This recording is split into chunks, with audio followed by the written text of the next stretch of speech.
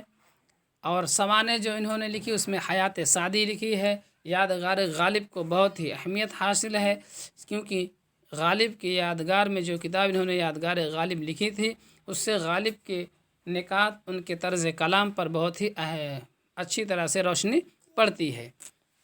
حیات جاوید انہوں نے لکھی، اور جو سر سید کے اوپر تھی، کلام میں منظر نگاری، واقعہ نگاری اور سیرت نگاری، فلسفہ اخلاق، فلسفہ قومیت، اظہار شخصیت، وسعت نظر، صداقت پسندی، جذبہ ہمدردی، سادگی، یہ سب پائی جاتی ہے۔ یہ سب ان کے کلام کی خصوصیات ہے۔ تو دوستوں، آج کی ویڈیو میں یہیں تک۔ انشاءاللہ اگلے ویڈیو میں ہم شمالی ہند کی مثنویاں اور ان کے جو بہت ہی خاص مثنویاں ہیں ان کو لے کر ہم حاضر ہوں گے۔ تب تک کے لیے خدا حافظ، آپ اپنا خیال رکھیے اور ہمارے چینل کو سبسکرائب کیجیے۔ السلام علیکم۔